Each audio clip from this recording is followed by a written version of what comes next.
नमस्कार। नेपाली गुरु युट्युब च्यानलमा यहाँहरू सम्पूर्णलाई हार्दिक स्वागत छ।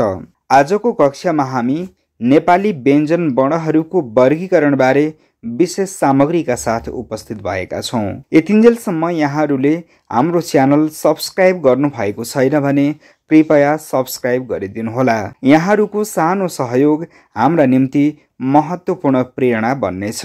अब लागौँ आजको मुख्य विषयवस्तुतर्फ।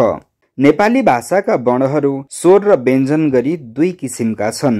अ, आ, इ, उ, ए, ओ लाई मूल स्वर वर्ण मानिन्छ। यसरी नेपालीमा स्वर वर्णहरू 6 वटा छन्। ऐ र औ लाई द्विस्वर मानिन्छ। यसै गरी क, ख, ग, घ, ङ, च, छ, ज, झ, ट, ठ, ड, ढ, त, थ, द, ध, न, प, फ, ब, भ, म, ए, र, ल, ओ, स, ह लाई व्यञ्जन वर्ण मानिन्छ। नेपाली व्यञ्जन वर्णहरू 29 वटा छन्। देवनागरी लिपिका या, अण, तालव्य स, मूर्धन्य स, क्ष, त्र, ज्ञ को चाहिँ नेपाली भाषामा प्रयोग भए पनि यिनीहरूलाई नेपाली वर्ण मानिँदैन। यिनै 29 वटा व्यञ्जन वर्णहरूलाई उच्चारण स्थान, उच्चारण प्रयत्न, घोषत्व र प्राणत्वका आधारमा अध्ययन गर्ने कार्य नेपाली व्यञ्जन वर्णको वर्गीकरण शीर्षकमा गरिन्छ। आजको कक्षामा हामी यस वर्गीकरणलाई एकदमै सरल तरिकाबाट बुझ्ने प्रयास गर्नेछौँ। सुरुमा उच्चारण स्थानका आधारमा नेपाली व्यञ्जन वर्णहरूको वर्गीकरण। उच्चारण स्थानका आधारमा नेपाली व्यञ्जन वर्णहरू निम्नानुसार छन्। कण्ठ्य वर्णहरूको उच्चारण हुँदा कण्ठ अर्थात् घाँटी तथा जिब्राको पछिल्लो भाग सक्रिय भएर उच्चारण हुने वर्णहरू कण्ठ्य वर्ण हुन्। क, ख, ग, घ, ङ यी वर्णहरू उच्चारण हुँदा कण्ठ स्थान सक्रिय हुने गर्दछ। यहाँहरूले पनि क्रमशः यी वर्णहरू उच्चारण गरेर अनुभव गर्नुहोस् है त। क, ख, ग, घ, ङ, क, ख, ग, घ, ङ यहाँहरूले 1-2 पटक यी वर्णहरू उच्चारण गर्नुहोस् त। अवश्य पनि यी वर्णहरू उच्चारण गर्दा हाम्रो जिब्राको पछिल्लो भाग तथा कण्ठ स्थान सक्रिय हुने गर्दछ। क, ख, ग, घ, ङ, क, ख, ग, घ, ङ, क, ख, ग, घ, ङ अवश्य पनि यहाँहरूले दोहोर्याएर यी वर्णहरू उच्चारण गर्नुभयो होला। दन्तमूलीय अगाडिपट्टिका दाँतको भित्रपट्टिको जरा भाग वा मूल भाग सक्रिय भएर उच्चारण हुने वर्णहरू दन्तमूलीय वर्ण हुन्। च, छ, ज, झ, ट, ठ, ड, ढ, न, र, ल, स यी वर्णहरू उच्चारण गर्दा हाम्रा अघिल्ला दाँतको भित्रपट्टिको जरा वा मूल भाग सक्रिय हुने गर्दछ। यहाँहरूले पनि यी वर्णहरू 2-4 पटक उच्चारण गरेर अनुभव गर्नुहोस् है त। च, छ, ज, झ, ट, ठ, ड, ढ, न, र, ल, स। च, छ, ज, झ, ट, ठ, ड, ढ, न, र, ल, स यी वर्णहरू उच्चारण गर्दा हाम्रा अघिल्लापट्टिका दाँतको भित्रपट्टिको भाग तथा जरा वा मूल भाग सक्रिय हुने गर्दछ। दन्त्य वर्ण जिब्राको टुप्पो र अगाडिपट्टिका माथिल्ला दाँतको भित्रपट्टिको भाग बीच सम्पर्क भएर उच्चारण हुने वर्णलाई दन्त्य वर्ण भनिन्छ। त, थ, द, ध दन्त्य व्यञ्जन वर्ण हुन्। यी वर्णहरू उच्चारण हुँदा हाम्रो जिब्रोले अगाडिपट्टिका माथिल्ला दाँतको भित्रपट्टि निरन्तर धक्का दिइरहेको महसुस हुन्छ। यहाँहरूले पनि 1-2 पटक यी वर्णहरू उच्चारण गरेर अनुभव गर्नुहोस् है त। त, थ, द, ध, त, थ, द, ध, त, थ, द, ध अवश्य पनि यी वर्णहरू उच्चारण हुँदा जिब्रो र अगाडिपट्टिका माथिल्ला दाँतको भित्रपट्टिको भाग बीच निरन्तर सम्पर्क हुने गर्दछ। ओष्ठ्य वर्ण 2 ओठ बीच परस्पर सम्पर्क भई उच्चारण हुने व्यञ्जन वर्णलाई ओष्ठ्य व्यञ्जन वर्ण भनिन्छ। प, फ, ब, भ, म, ओ ओष्ठ्य व्यञ्जन वर्ण हुन्। यी वर्णहरू उच्चारण हुँदा तल्लो र माथिल्लो ओठ बीच परस्पर सम्पर्क हुने गर्दछ। यी वर्णहरूलाई यहाँहरूले पनि एक दुई पटक उच्चारण गरेर अनुभव गर्नुहोस् है त। प, फ, ब, भ, म, ओ, प, फ, ब, भ, म, ओ, प, फ, ब, भ, म, ओ। अवश्य पनि यी वर्णहरू उच्चारण गर्दा तल्लो र माथिल्लो ओठ बीच आपसमा निरन्तर सम्पर्क हुने गर्दछ। तालव्य वर्ण मुखे ओडारको माथिल्लो च्यापो भाग वा कठोर तालु र जिब्राको मध्य भाग बीच सम्पर्क भएर उच्चारण हुने व्यञ्जन वर्णलाई तालव्य व्यञ्जन वर्ण भनिन्छ। य वर्णलाई तालव्य व्यञ्जन वर्ण मानिन्छ।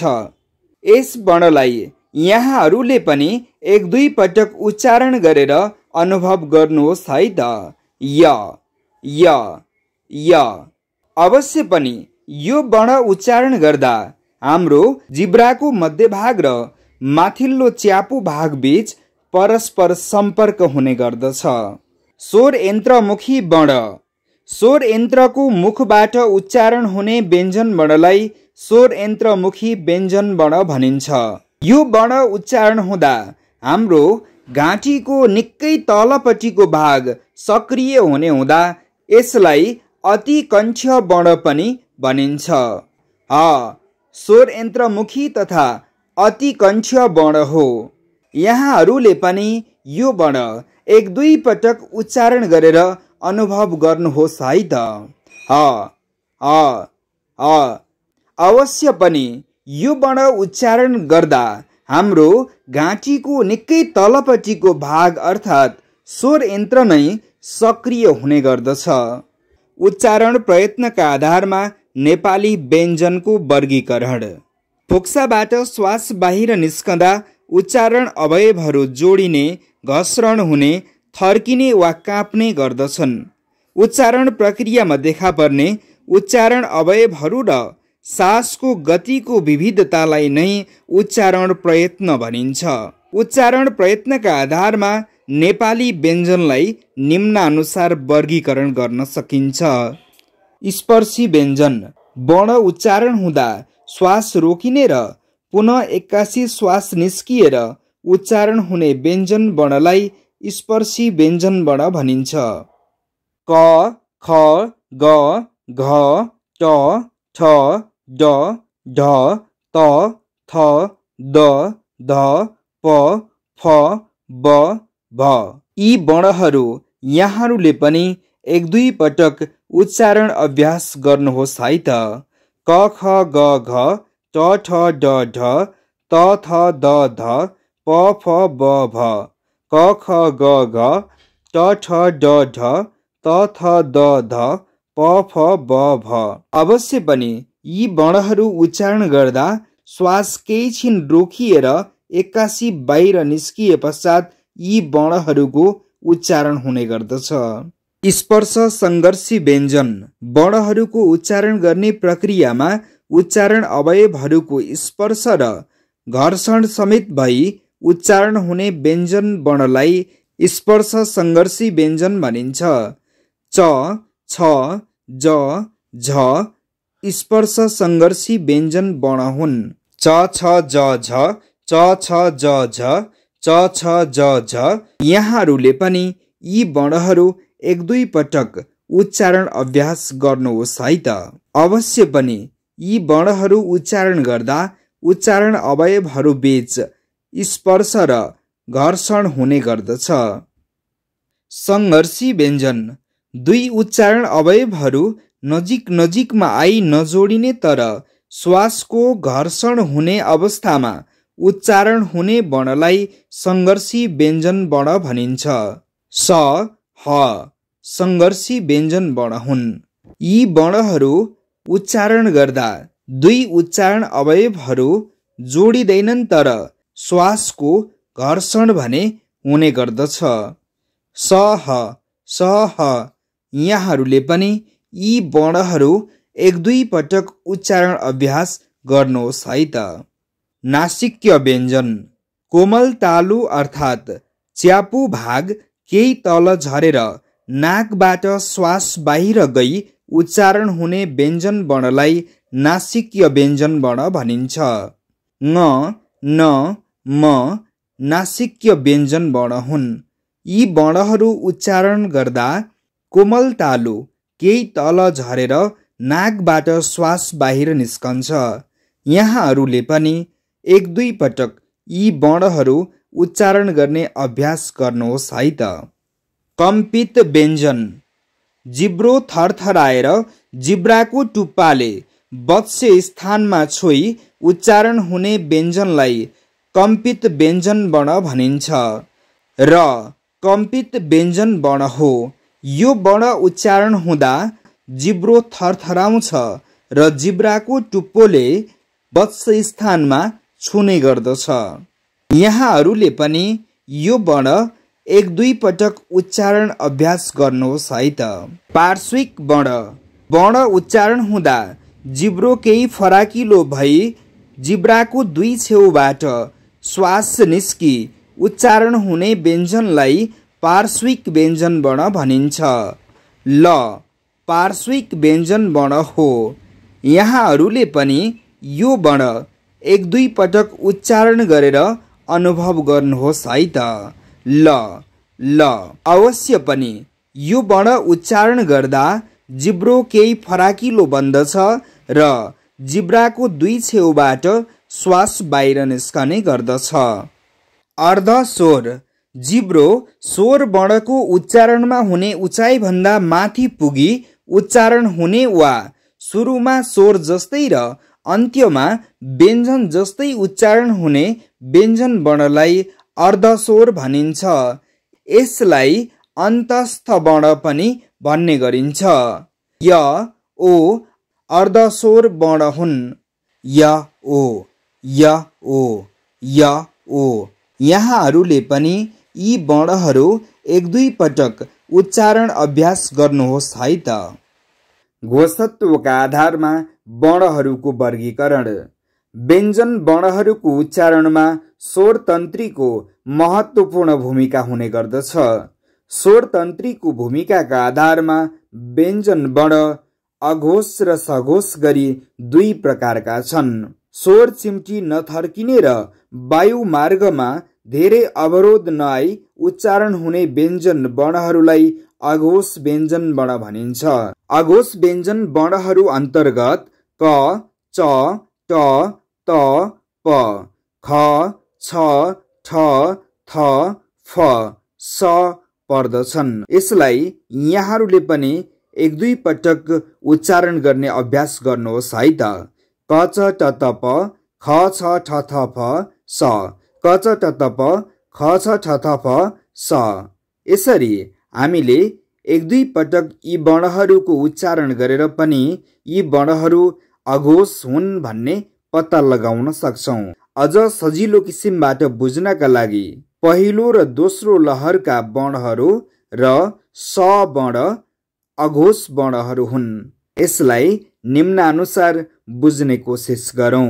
यसै गरी स्वर तन्त्री भित्रका दुई चिम्टीहरू नजिक नजिक आई थथर्किएर उच्चारण हुने व्यञ्जन वर्णहरूलाई सघोष व्यञ्जन वर्ण भनिन्छ। सघोष वर्णहरू अन्तर्गत ग, ज, ड, द, ब, घ, झ, ढ, ध, भ, ङ, न, म, य, र, ल, ओ, ह वर्णहरू पर्दछन्। यसलाई यहाँहरूले पनि एक दुई पटक उच्चारण अभ्यास गर्नुहोस् है त। ग, ज, ड, द, ब, घ, झ, ढ, ध, भ, ङ, न, म, ए, र, ल, ओ, ह। अवश्य पनि यहाँहरूले पनि उच्चारण गरेर यी वर्णहरू सघोष भएको अनुमान गर्नुभयो होला। यसलाई पनि हामी निम्न सामग्रीका माध्यमबाट थप स्पष्ट बुझ्न सक्छौं। प्राणत्वका आधारमा व्यञ्जन वर्णहरूको वर्गीकरण। हरेक व्यञ्जन वर्णहरूको उच्चारणमा श्वासको मात्रा र गति एकै किसिमको हुँदैन। श्वासको गतिलाई प्राणत्व भनिन्छ। श्वासको मात्रा कम हुँदा उच्चारण हुने व्यञ्जन वर्णहरू अल्प प्राण व्यञ्जन वर्ण हुन्। अल्प प्राण व्यञ्जन वर्ण अन्तर्गत क, च, ट, त, प, ग, ज, ड, द, ब, ङ, न, म, य, र, ल, ओ पर्दछन्। यी वर्णहरू एक दुई पटक यहाँहरूले पनि उच्चारण अभ्यास गर्नुहोस् है त। क, च, ट, त, प, ग, ज, ड, द, ब, ङ, न, म, ए, र, ल, ओ। क, च, ट, त, प, ग, ज, ड, द, ब, ङ, न, म, ए, र, ल, ओ। अवश्य पनि यी वर्णहरू उच्चारण गर्दा श्वासको मात्रा कम प्रवाह हुने गर्दछ। अल्प प्राण व्यञ्जन वर्णहरूलाई निम्न सामग्रीका माध्यमबाट थप स्पष्ट बुझ्न सकिन्छ।